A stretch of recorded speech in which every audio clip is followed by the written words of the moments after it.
Ahanba Maktada Salai Story Channel ki mahut sinjaduna Panthoi Mangang na mayambu taram na oksabaga loinana ikok no na khuyurumsari. Ngasi su mayam gi damakta nungairaba Funga wari ama puduna lakjari. Wari asigi mamingna Machil manao taruk ki Fatta Lousing wari asibu ibirakbana Athouba Meetei. Hauzi wari asi mayam gi mafamda khudol tamzari mayam punna taminarasi. Thaina mamangaida mama mapa masak khangdaba machil manau taruk leirami. Aduga moi taruk tu numit khudingi ina kaira khunba yumjau amada thabak suba chatlami. Moi taruk na imung adugi thabak khudingmak loina tawrami. Adubu ina kaira khunba yum adudi mi amata leite. Subnatagi mi gi mitam amakhak lei yumjau manung aduda. Mitam adubu numit khudingi machil manau taruk na iruzabi. Nong masil manau taruk tu yumdugi thaba ingkhang loisilam laga masil manau ahal chawbana isli noksha chak pijaram drene khoiba mage yai mana taso pungza khuthek matam hendringai chak to amta pijaru khisi natrabadi aikhoina matam kuina tawjirli ba thabaksi makok tagi amuk hanba tari isli noksha masil manau ahum suba tongbana hoide yai makok tagi amuk hoba tari thabaksi aduna yumduda muhansi Machil manau taruk tu yumduda amuk halaklami. Aduga migi mitamdugi mamangda jak thonglaga thadoklami. Asumna machil manau taruk na yum inkhol aduda taibang mi leibagum kupnom tawduna laklibasi chahi hele. Nong machil manau taruk tu yum inkhol adugi nakanda leiba nungi pukri amada punna iruzari. Machil manau atomba tondona. Iyamba manga matam kayang watlibage aikhoini yum asibu senaba loigadaba. Masil manau mari suba nonglena. Numit masing haibu leite ina. Aikhoina tawri basi penbi ba numit amada. Hekta aikhoigi ning basi thunghalakpa yai. Yum sisu aikhoigi mapung phana oiraba yai. Masil manau manga suba parina. Ado isili nausing. Mitam asigi mongpham sibu kadaida leiba jano. Asuk yamna ina kaira khunba magi mi amata leitriba sibu chawbana. Mitam asigi maral haibabu. Chawraba yum inkhol logsing mayam sini sana lupa singdi mitam sina leikidraba matung loina longnaramnani magi sagai natai masil manau singna adubu ipuna haibiba yum asibu luna nana thambiba mitam asibu taibung migum loina biba amadi yum inkhol asibu senabiba madugi mahaidi ipuna su haiba ngamdaba achauba angakpa aphaba mahi amadi aikhoina soidana phangani haibirami baduni atombana ado aikhoidi yumsigi thabak amadi mitamsi senaringai senda lambisu loina tatle aduga yum kai panba haiba amasu leiri aduna yum asida leiba mitam asigi mongfamdu thiraga kudo amukta hangdoklaga yengse kana khangni ku manungduda sanalupa soidana yawrambasu ina khunba nupa asige nonglena Madu afaba wakal na tina. Aikhoina tawriba thabaksidi afaba thabakni. Afaba mahi phangnabagidama. Chawbana. Noigido ngaikho. Afaba thabak tawe hairagasu. Pukta sak yawdradi aikhoi lengba ngamlakloi. Shor phawba honba ngamlakloi. Aduna ngasi nongmasi matam lawraga aikhoi wase khanakisi. Parina. Mongphamda kaisu yawramoida. Yumsida kaisu leitraga kuda karibu yawramdoino. Masil manau taruk tu yumdugi thabak singdu loiraga yumda halaklami. Arapa yum amakhak taba umang amagi mayaidani. Umangdugi manung oirabasu yum leiba mapa adumadi u amata haude. Numiki mangal marangkay na phangi. Yumduda ahal oiraba nupi ama. Sing macha pullaga phamli aduga nipa naha amana. Manak nakpada hawa yubi bambi amagi mathagta yubi hekli. Ahal nupi aduna. Ibungo! Sing mapul tarani. Ado, nang na horen halakpada ising khara sogla uko. Laurena yubi mathagtagi. Ima, mangda khudop amasum urise. Ay khudop si yam pame ima. Ho mangda uba poto di mangda amuk thiraga siziloi bungo. Mangi wabu wari oin lirakano. Laurendu yubi pambidu kolaga nantha na kumaaga. Ima, mangta oiramadi kamay doba? Mangtak oigera hentak oigera kaitherdo thuna amukta karu law namidang waini Somda masil manau taruktu mayumda koina phamlaga wa khanari chawbana. Itomtagi mangdana taba. Aikhoi tarukki mangda numit khudingi laglaga chap manaba wa hairamba haibase. Aikhoina thabaksi mapung phana tawba ngamba numita. Ipu aduna aikhoida karigumba achawba khudol amadi soidana pigadawribane phangadawribane. Tombana adui saruk taso. Aidi yumdune lam inkoldune aikhoigi adum oiselasirasini. Aikhoinasu matam kuina senarei. Minasu kemta yelaktaw leitre. Aikhoina yumdada changido kidra ngaktani hangido. Aduga kalakni hauba khara yawa misingsu aikhoi isilinaw yambai kemta haiba ngamdabane. Nonglena tatona hairisisu yaningba yauri. Aidi chathuk chasinbu ware. Yaimana. Yumduda leiraga oina yumdu senabana pharadaw male. Adudi aigi wakhanda. Masil manawdu makha taba wa kharasu khanarami. Namidangdu Laurendu cheng mayom ama yalaga arapa kaithel adudagi mama masa leiba umangduda halakli Laurendu chatna chatna. Isase akiba khara yauri phadobane. Mi su udaba mai su udaba sa su thokdaba lai su thokdaba. Aduga aikhoi masna karigino umangsida leramisibo. Umangsida aremba lam phangbagi oini imana masida leramishi. Laurendu chatpadu amuk lepaga ado mangda khudok adum urisibu. Laurendu amuk chatna chatna midi su ude khudok to khaktani uriba. Langtrek langadana mangalga thodana adusu sanagi masuda. Moi kaithelda yonba sanagi khudok kaidadi potharo yadre. Aigi mangi khudopna yam thina phajaba yankre. Yam thina nate yam phajana phajaba yankre. Laurendo mamthrik mambal lambi da chinphanda chatlingai angakpa amada onthokna chawraba kaijau ama Laurengi mamangda mamit arangba anidu Laurenda yengna lam 10 muk chaukan kalaga shamlaga chongkhi. Laurendu chatpa khanglep amuk lepaga kainatra kainine made ai chagidi haidradana ai yengaga chongkhrisibu magi sibu sajinaga tanarakli jala. Sisu amuk mangda khudok ubada yawsalaktoi jala. Laurengi mamadu imungda cheng khana ngasai na nganna lakpa yabado mai hawalaga sengse khalhalebase. Ima mangda khudok hai kaithelda khudok uradi namangda su khudok ubata bani natima leisabi su mayam thengnei ado mangda leisabi ka su udi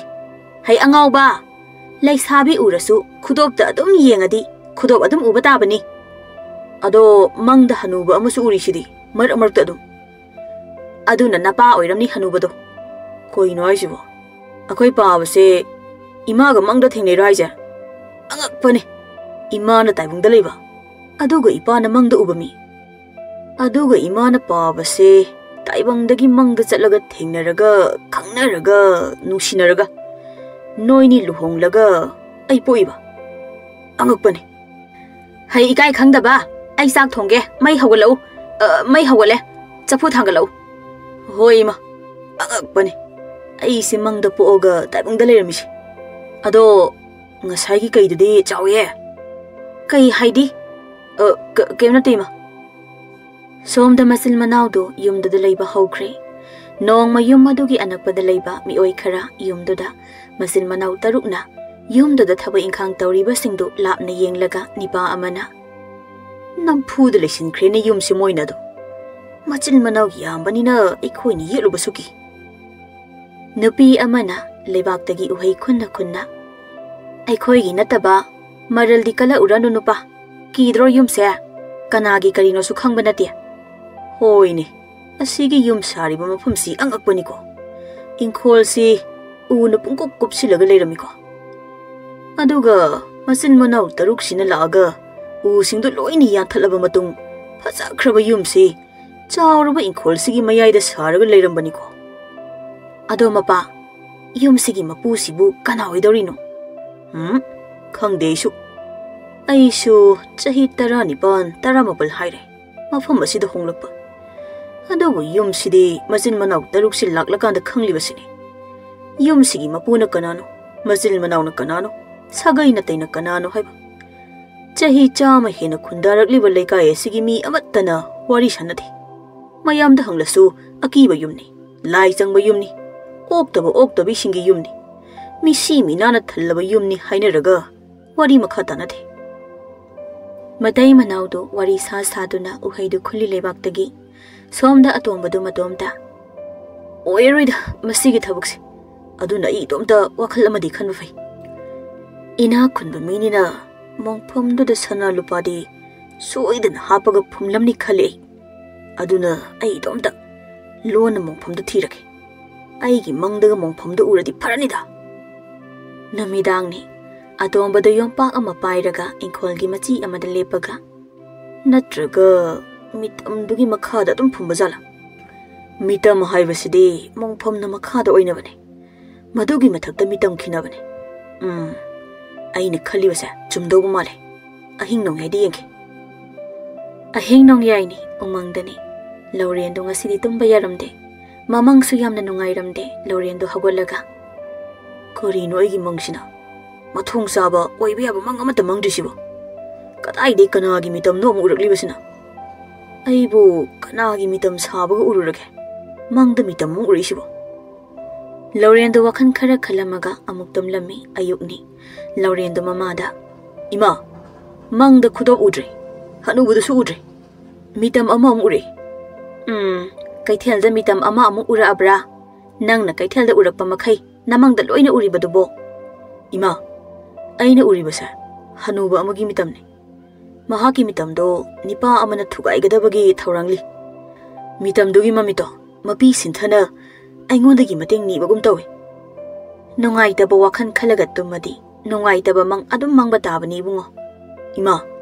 aina nongai taba wakhal awaba maithong uba yaukhrabane asukiba matamse aina sawu phawba u khrabrane imana ibungo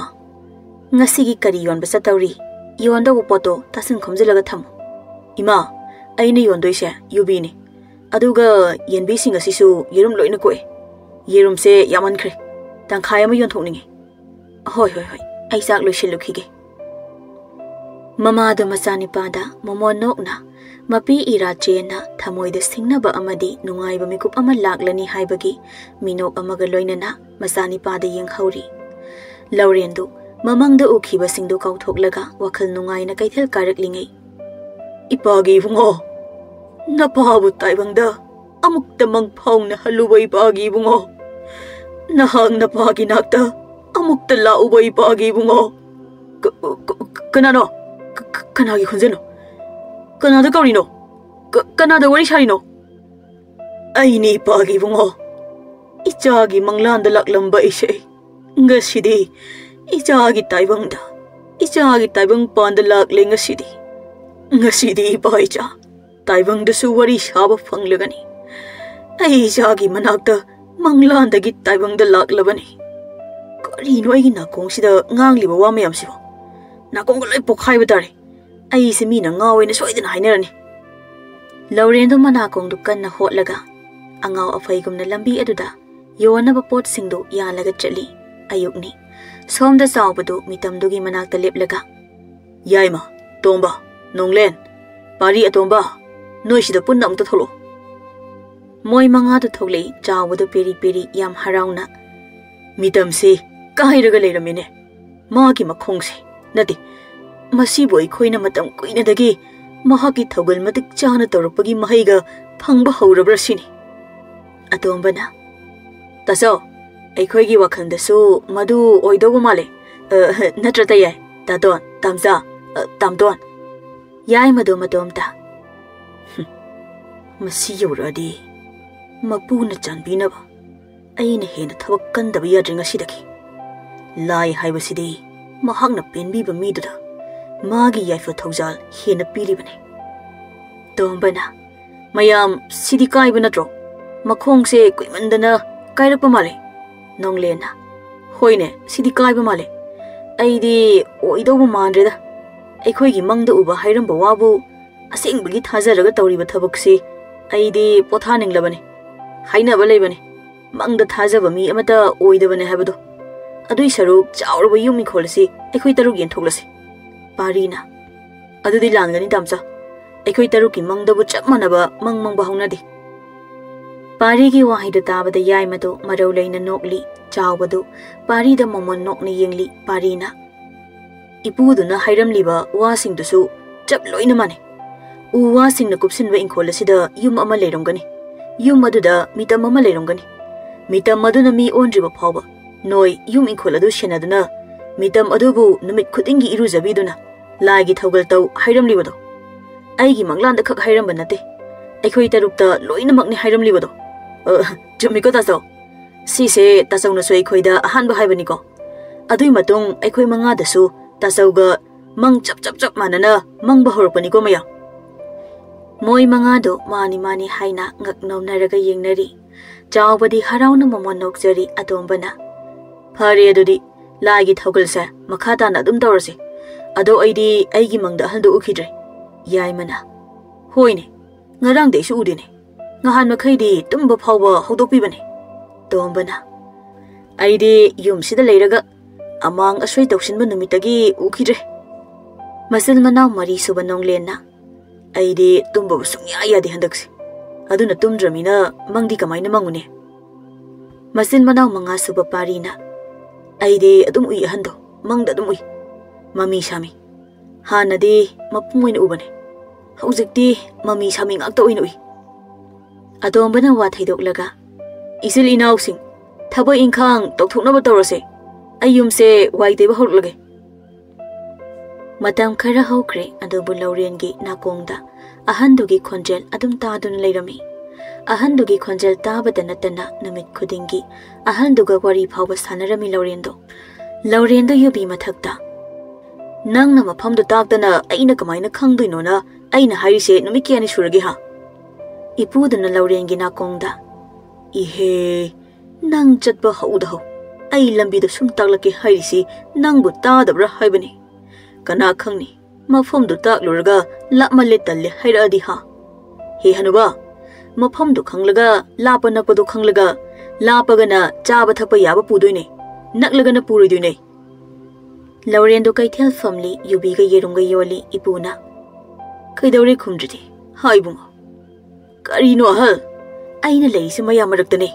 itong wari saraga mina angabu maloidro nangdi natomta wari saba sunatana aiga saraga ado nangdi mina uba natedana itomtane yubi mamangsida khilise yengo mi mayam sina ingonda loini yengise oidaba nganglanu nang suibo aise loina uiko ado pot yongi hairabadi mi tinba mafamda yoluibo pot sitnaba aigi potfam leite kaithelda aidi umangdagi tholakpanina aibu hanthana ui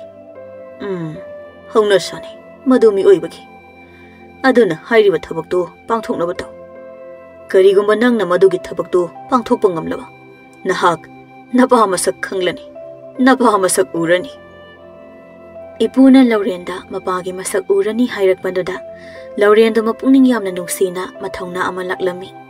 laurendo ipuga wari saribadu kaithel fambi amana yenglaga umangi angangse matomta wari saribasibu haitombiya umangi angangse wakhal joira maline matomta makhut masaga tawdana ihe mapi su taithokline magi se tombina ise mabukning warau zaduna laida taina wakajari oirini kaithel potphamsu pibidre khoina kaithel potphamdi kadai de pirani haigi sidi nupi kaithelni adubu magi lukmai sidi khitchu lamankhre khara nakpada phamalasi aikhoi ado poti adum siline magi se ise aikhoine yondaba pot mana yon tawrine magi khulangkha phajari se hayengdi ise anakpada isa sigi lukmai ama pibirasi hoi pibirasi namedang do laurenge ipuga wari kanna sari thok muki thabak oiramlaba ahal nang kakthali khangwaina yam kakkani na sak phawbu udaba ibu ngakkakni sibu kaktoini gaino nangna wa henganglakpaga thangna nangal to liendoini aigi ngak lienba haisi nangi ngakni tatawri sibo maramdi aise nangi koktani yauribase nangi thokta kihellakano hal haujik nakongga se loi mensilaga thamura ha Mamana sakhumdagi ibungo mina targa angawa malani ne nangbu wari do phajana sanau yadro kana khangbano napa oirambasu ima nangbu ahal siga mangdaga yam phajana nungsinarapro ima na ahal se masaga phajana khangise ibungo kana daba thok mokto ngangdana leiranu mangtak tagi hendoktana taibangda phawba laktana mateng niribado chalo ahal dugi mateng nang amukta pangluna bato ima bu ngahan khai aina haibadi yam thajada badaine mangi wabu wara yam haidaine ipu aduna kana daba thok mok ngangdana lei haiwane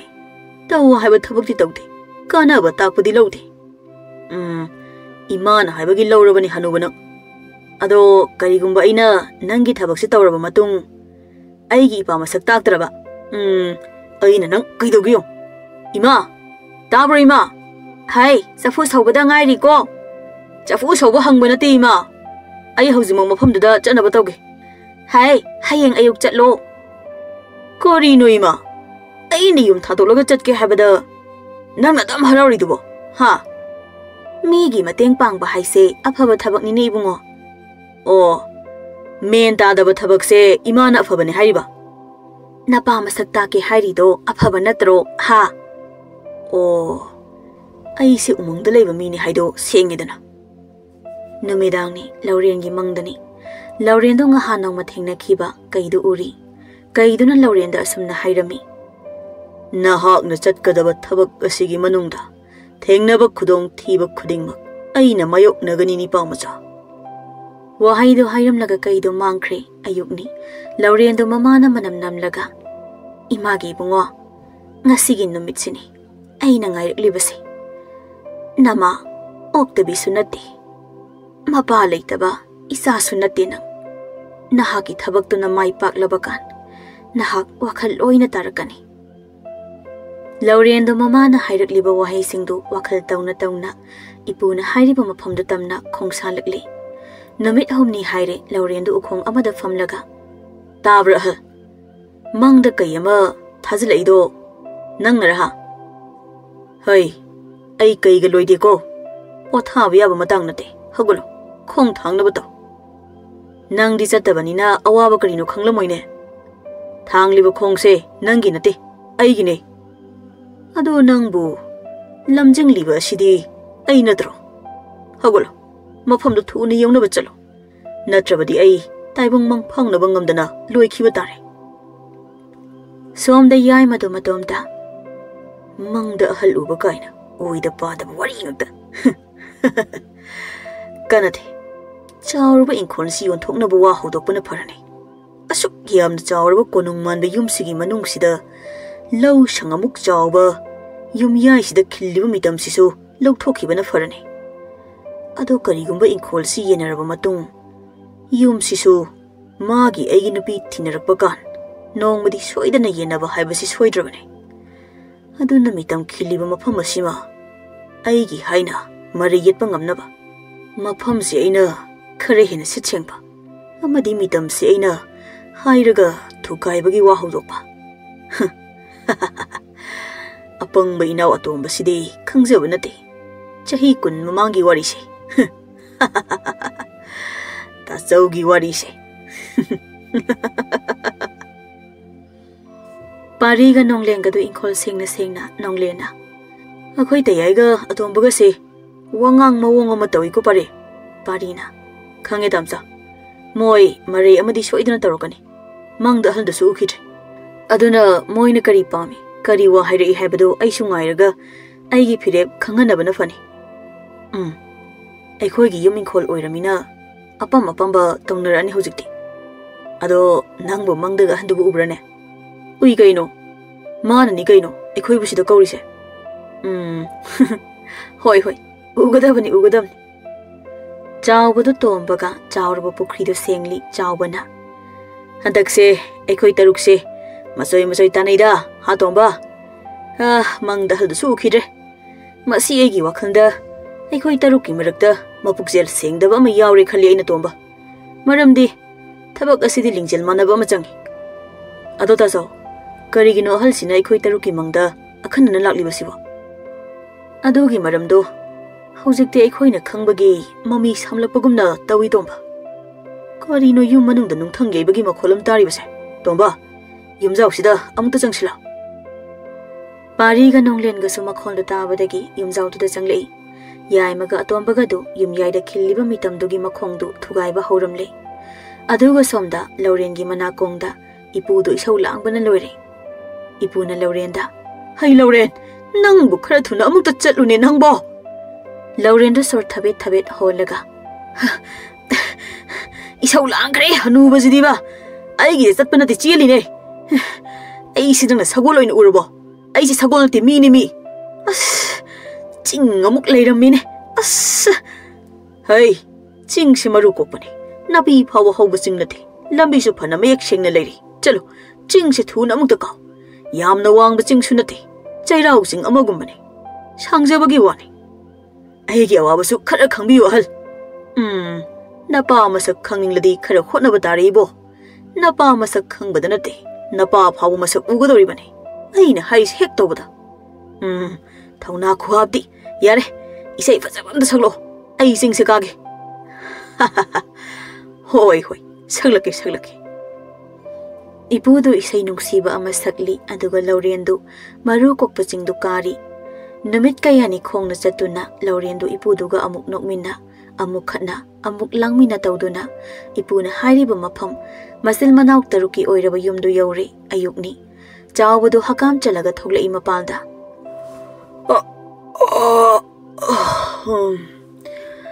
karino hadakti aisu yahause thengalai he yumsida leibadagi tanbadu sumsum hengale chawbadu mangolgi suri mapanda famge tawbaga khangpre khangna kanano side hayaima tomba nonglen pari tondo mi asiba ma tangarga leireni churida masil manau mangadu chenthorei churida laurendo onthongna phibam kaina sutrek natrek taraga tumlaga leirami yaimana konano sidi taso angawbudi mande aduni ne aina chingnari base natraga yumsigi mapugi masaga oirajala hainausa atombana hera hekta oiba yabra taso hogdologa yengsi tabra nipa ho nipa tabro kaujari base nonglena atomba ising puro tombana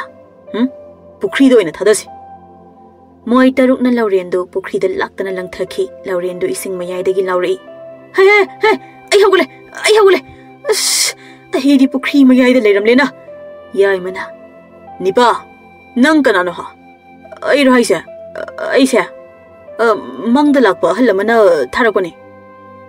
moi taruk amaga kori mangda uba halamana tharapan haiba aise ahanduna sida chatlujo aduga mitamadusu laigi thogal ningthina tawba yaw karigumba laigi thogal mapung pharabadi aikhoigi aningba thungjagani na aiba mafam asida tharaklini mana chawbana kari ningba thungdoiba haina mitam sina mi olaga aina pamjaba khudimak nijabada mahakna loina pini haibi aigi mangda sana ogera lupa ogera nibu niraba adum pire magidi adubu iyamba hogi lagi thogal se soira mali adugi manglangi puduna aise sida tharaini atombadu matomta nipa si machin thire low amad lakpa soidana oigani magise magisu yum inkol saruk loge soidana hairani khange mitam se mapani hairaga itawu kana airo ita aise mitam dugi masani pani aina haidra masi soidana hairani haiba moi taruk su swai laungnei atombana nangbu mitam sigi machani haibagi kari khudam jangdam leke kari no khudam jangdam haibo ipana takoi natro aina mafam si khangna laise yai madu matomta kamai tawni side yum manung sida mitam lei kai sisu loina khangline nipa se aikhoigi oiroidaba semjin sajinba mangdugi wari du lakpa ahan dugi maza soidana oiramlani adubu inkhol yenabadi ngasini chawbadu matomta inkhol yenabasidi mi yamsilagle kamai tawni hayengna mi ama amuk lakshiladi kamai toba hangsi so amu mi ama lakshiladi adu su kamai toba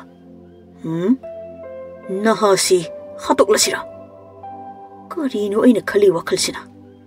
kok phattaba se aina hen hen leiramisina inkholi na basu aina hen hen harau leirami hekta kok si aina loina sana leire parina parine dadi inaw nang laklingai mitam sa mi olhalamone hoi lagi thogal soibagi mi onba ngamdribani mitam se tombana phare phare dadi ai khoi di karam tawna lagi thogal si tawgadabano haiba khangdriba phawbadi inaw na tawbadu yenglaga mataw tamba taridana ado mitam sina mi olakan ai di napi masak phasaba amaga sana lupa lam inkhol niba yaba makai loina ni horodamne Machil manao ataidu tombagi wadu taraga khamballi chawbana phare adudi ado ina nang sida matam khara lero nahang na mitam si nahaki ipani haibagi khudam ulo ado nang mafam asida leiraga kusidi tawba yadriko maramdi yum sigi mapu aini ai khoini namit phana yame laure na moi taruki manakta leirakli Haujikti laurena thaba inkhang loina tawrabanina moi taruktudi phammaga chari adubu laurengi mama tanobidi somda laurengi mamangda lakpa ahanduga tanobiga wari sari tanobigi wakhanda tanobigi nupana nachani pa atombado mayamba tarukki manakta yaukrabani mama aina moi tarukto kanano karino wari loina likrabani mitamdo aini khangkrabani nang aigi makha taba thodo wariduna amuk phattaba moi taruktagi khangjarasano adubu aina nachani pada oidaba amadi ngangli mitamdu taibang mi onduna halakkani haina wakhal taba nachani pani mapa mahakna kanabusu kaidawnungda sawba leiroi ado isigi masani pa taruktubu Machil manawne khanglaklaga mahabu amuk karisu tawba ngamloi moi tarukne isa atombada kumhai adum yengsi isa atombana khudingmak lamai phaglakani mama numidang amani Machil manaw taruktu yamna nungairi moi taruktu koina famlaga yusu thakli moi taruk phajana ngaunare wathi wasoi phajana ngangnare magi amotpa wakhalon sing mapan thongnarakle hausi moi taruktu yu thakna makhet singdu launa karaga pena noknaraba matung chawbana tapna ado noibu mangda miga ubrani ha moi mangado amaga yengnai parina tapna kaidore tazo ai wangsi noide ipen pendrabo ha parina ai di uitazo yai mudu pisum oido haifet thekatuna sa athongbadu lamaga tapna sairi chawbana oidaba ngangludo pari aina semjin sajin ba warida noina tung illaga mangda mi ui kaina tomba nonglen pari tondon badu yengne yai mana aidi ude chawbadu yai mada satlawne yengaga nafet tawi tondon bana aidi ui yai mada tondon bada kharapna yengi chawbadu yudo yawum aman nokna makhanawda langsilli tombana tazawna hainingli do adum hairo kedobagi tazo kanano loi khangnaraba ngaktani kanana semjin sajlaga kanana tung illi masa di loina khangnariba ngaktani baji su kanana hatpano khangi kedobage ima atombina miron ba matamda ima atombidu kanana tanthoki loi khangi kedobage imana baji gi lanthum sing sibada pukhinaba mabuk mara tapa baji do hingchabi imana okhai ba horupane adudagi baji do ima atombi pushalakpane tombagi wada taraga yaimadu mangak nomli tondon bana koino ima tondi ekhoi man ta dokhimni gaino miron baga tombana nang aina ngasai digi ngangli se funga wari oina tawrabo ha aduni kaino aina haisisu taton aduga ekhoi imana kone imaton tanthokpagi ahingda baji do imana hatpani kaino ꯑꯩꯁꯨ ꯀꯕꯛ ꯋꯥꯈꯜ ꯇꯥꯍꯧꯏ ꯃꯇꯝꯗꯣ ꯄꯥꯔꯤꯅ ꯆꯍꯤ 10ꯒꯤ ꯃꯇꯨꯡꯗꯅꯤ ꯑꯩꯈꯣꯏꯅ ꯌꯨꯝꯁꯤꯗ ꯑꯃꯨꯛ ꯆꯪꯂꯛꯂꯤꯕꯁꯦ ꯑꯩꯗꯤ ꯃꯪꯗ ꯏꯃꯥꯁꯨ ꯂꯥꯛꯇꯦ ꯏꯄꯥꯁꯨ ꯂꯥꯛꯇꯦ ꯃꯤꯃꯥꯟꯅꯕ ꯉꯝꯅꯕ ꯇꯥꯆꯧꯒꯤ ꯑꯣꯏꯗ ꯋꯥꯔꯤꯗ ꯇꯨꯡꯏꯟꯖꯕꯅꯤ ꯑꯩꯗꯤ ꯃꯪꯒꯤ ꯋꯥꯔꯤꯗꯣ ꯌꯥꯏ ꯃꯗꯨ ꯇꯨꯃꯤꯟꯅ ꯑꯗꯨꯝ ꯈꯣꯡꯖꯥꯏ ꯆꯟꯅ ꯐꯝꯂꯒ ꯊꯥꯒꯦꯔꯒ ꯑꯗꯨꯝ ꯂꯩꯔꯤ ꯅꯣꯡꯂꯦꯟꯅ ꯌꯥꯔꯦ ꯀꯩꯗꯧꯕꯒꯦ ꯏꯃꯥꯅ ꯕꯥꯖꯤ ꯍꯥꯠꯂꯦ ꯅꯨꯄꯤ ꯂꯣꯟꯕꯒꯤ ꯐꯔꯦ ꯀꯩꯗꯧꯕꯒꯦ ꯑꯗꯣ 이마수 시크레 마와 아나우범 부실락라가 마와다 유민콜 나마 반게 떨어버기 다서우니 이마도 못 나마가 하토크레 안드다기 이마기 마와 아톰버두수 에이코이 기드나 찌엔크레 로이 강이 그래도보기 땄어 야이만나 탑나 아나우범을 락리버시기 크나시 안강세 이마 돈기 마사니 lalong amani mana laklibase atombana mana kiduduri roi khoida hauji hatok lasiro dude ha aina haturo sije nonglena tapna ngango tomba imana baji hatpado nang chahi ahum da ngairi nang am pikli aina chahi ahum da ngaire kaidawroge aije damjagi se angang yaurkanu hairo wari sida ha hai adugi wanate mina haidi wasi hana takho e damja कोकी Coke लोइने माने नंगना हनगेरा ततोना हनगेरा तयाइना हनगेरा खली वोखल से लोइने माने हे mean हाइसे हाना ताखोने मसी मसी नोंगलेंदो यु ngauri ngauri mamangda leiba ising yawba pitraigi lumlum lawba saiselduna tondonbada pop lawna thongki tondonbadu makoktu pairaga longna takhri moi mari do nonglenda ngakna yenglaga leine nonglena मीन हाइसे हाना तागदमने तोंबना नंगना अंगांगसिदा करी हाइगे तौरिबा ततोन तसौगा तयाइगगी वा ताखिसे हाइगे तौबने नंग हौजिकिदु अदु हाइगे तौरि राइसे हा नंगना मदु हाइगे तौबगिरो नंगना अंगांगसे हई तोंबदो नोंगलेंदा चोंगसिलगा किन्ना पोपा पोपा थिंजिनखि तोंदोंदो मकोक्तु इपुंगा ngang सिरगा तारगा लेरि पारिदि तोंदोंबदु कोलगा वा कपली चावबदु खावांग येंगदमलगा मपानदा चेंथोखि अदुगा लुमलुम लावबा चैतुप अमा खुल्लगा चेंसिलै यायमना चावबदु फाबदा मोय अनिदु चैदु मुनाबदा चैदु यायमना अमुक मुन चावबना अमुक मुन तौदुना कंथनरई मोय अनिदो चावबगा यायमगा कंथनरी नोंगलेंगा तोंबगसु खुजाई अमम पाइरगा थोमदनरी तोंदोनबदु सिरगा तारगा लेरि अदुगा पारिना तोंदोनबबु कोनलगा कपली मोय तरुक्तु यु ngaubuduna maram oiraga pau amata phaunadre loina sathinakhre somda laurendu mabaga wari saraga yumyayi ka mathaktagi yengli laurengi mapana masini napana pamli basibung baje sidi yeng haidre he ina waite re sidi yumyayi se phatra baisa singse amukta warak hangena nangdo ina kobane adubu moi masil warak nakhre hatok nakhre अदो बाजी बुमोई की ममंगदगा चलगा वारीगा सारुब्रा तासौनदी नोंगमा अखोय तरेत पुन फमबदा बाजीदो मोई तरुक की मंगदा लाइकान हाइदो मदो अचौबना सेमजिन साजिनबा वारीनी अई मखोय की मंगदा चटखिबा लेते अचौबना लीरिबा अई लाकपगी ओइदबा वारीदो मोई मंगानसु सेमजिन साजलगा मखोय तरुक पुन्ना मचिन थिमिन्नबनी मोई तरुक की ममंगदा अई उखिबा लेते खुदिंगमक अचौबगी खुजिल थौरंग हाक्तनी इबुंग मोई मंगानदे अचौबगी वादु असेंगबमगी थाजखिबने अचौबना अइबु मागी ममंगद तसेंगना लाक्लगा युम इंखोल सिबु सेननब वा हाइरमी हाइबदा अचौबगी ओइदब वारीसी मोई मंगादी यामना थाजखि कुमहै हैबा इचानुपा ngaktani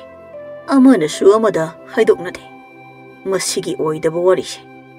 मागी थोकपा सेमजिन साजिनबा मंगी पंगली दली नहीं अदुसु असौबना हाइबा मंगी वारीदो मतौ तम तमदना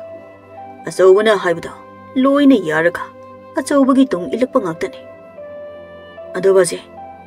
बाजी नहाक अइगी मिटकी मांगदा दाइबंग मी ओइना अमुक्ता थोलौबा अइ बाजीबु उनिंगे इपागी बुंगो नपादे इचागी वखलदा नतना ताइबंग अमुक हलक याद्रबा थवाइसु लेट्रबा इचागी वखल द थोप खोंजेल अमखकनी इपागी अपेनबसे हेक फंगबगा नपादे इचागी नाकोंगदगिसु मांगख्रगनी इचागी मंगलांदसु लाक्लरोय सोमदा मखादा मचिल मनाव मसेल हादोकनरिबदो येंगना लौरेना बाजी ऐ बाजी वो ताइबंगदा लाओ अमुक हना कौजर अदु वोइगी नाकोंग अमदि मंगलांदगिदि चखिनो बाजी बाजी ना सुना तौरबा ऐ इमादा यमना वरोगनी बाजी लौरेंदो मपादा वरी सारी अदुबो मपादी खुमलखिद्रे सोमदा पारीसु मचिल मनाव फुनाबदो वा लाउना कपलगा याउसिल्ली अदुबो मोय मंगादो अमगा युमदुदा लेरंबा पोसैसिंग पाई पाइदुना थोमदतनाबदा मसिल मनाव तरुक्तु पुन्ना सिमिनरमी लौरेंदो मपागी खोंजल तादबदुदा मफमदुदगी अंगावबा मी अमगुम मयुमदा हलक्लमी अदुबु लौरेंदी मपाना लमजिंगलगा लाखिबा खोंगसेटनी अनिरक हन्नसु चटखिबा लंबी नतबनिना लौरेंदो लंबी लमहांगनरमी नुंसा यामना याकपा नुंथिल अमनी लौरेंदो उ खजिक हौबा नापीसु यामना हौबा चिंग मतोल अमदा लोंगना तारगा लेरिंगै लौरेंगी ममाइदा सा अमना सोर फी कामसिल्लगा लौरेंदा मनम नमलखिबगुम लौरेंदो वखल अमा इता तादना सहुम अमा फंखि नुमिदांग अहिंगनि लौरेंदो सा अमगी मयाना उमलगा पुरी अदुगा सादो गरगरा ngangli लौरेंदो मंगोय करिवै सा अदुना गरगरा ngangबदो मसादो हुंड्रा ताना मनाकोंगना तारी अयुक अंगनबनी लौरेंदो लिक्लांगाक तपक्पा नापी मरक्ता लोंगना तादुना लेरी लौरेना तुमलिंगै लौरेंगी मनाकोंगदा माबु पुरकलिबा सादुना गरगरा nganglaga सोर अकनबा अमा कामसिलै लौरेंदो खंप्रे खंगना हवलकपदा लौरेंगी ममाई मपादा फौ संगबाई मुपाकपा कई अमगी ममाई अमा लेरमी लौरेंदो खंगलाव लावी होइमा कईदु नोंगमा लौरेना नुमिदांग हलकपदा थेंगनाखिबा अमदि लौरेंगी ममंगदा लाक्लंबा कईदुनी कईदु लौरेंदा ममित अनिदो नुंगसीना कुपलमलगा ममाई लेदुना चटख्रे मोंगसोंग मरक्ता चंख्रे लौरेंदो कईदुदा येंगलगा लेहौई हौजिक लौरेंदो ममागा फमली ममाना इमागी इबुंगो मफमसिदा अदुम लेरसिदा अदुने इमा मफमदो ऐ कलक्ते अमुक हनसु चनिंगबा पोक्ते इमा करिनो आदा इ असिदी ऐबु पुरकपा कईदुने इमा इबुंगो माना पुरकलिबसिबु करिनो हा इमा माना मयाना चिकलगा पुरकलिबसिबु बाजिगी मितमदो नत्रो हा नपागी मितम हाइबा कईजाउदुना मितमदो ममा मसागी मनाक्ता तबना थमलमलगा कईदु लौरेनगा तनौबिगदा ममितु नुंगसीना कुपलमलगा तबना चटखी लौरेनगा ममागदो कईदुदा येंगलगा लेहौई चही अमागी मतुंगनी लौरेन मपागी मितमदो युंगी मनाक नकपदा निंगथीना मखोंग चनबिदुना संबल निंगथीना खाबिदुना नुमित खुदिंगी लाई थौमै थानबिदुना थौगल तौजरमी नोमा अहिंग अमनी लौरेनगी मंगदनी लौरेंदो निंगाइदना तुमलिंगै इपागी बुंगो नमासी ममौ पामलेने बाजे बाजे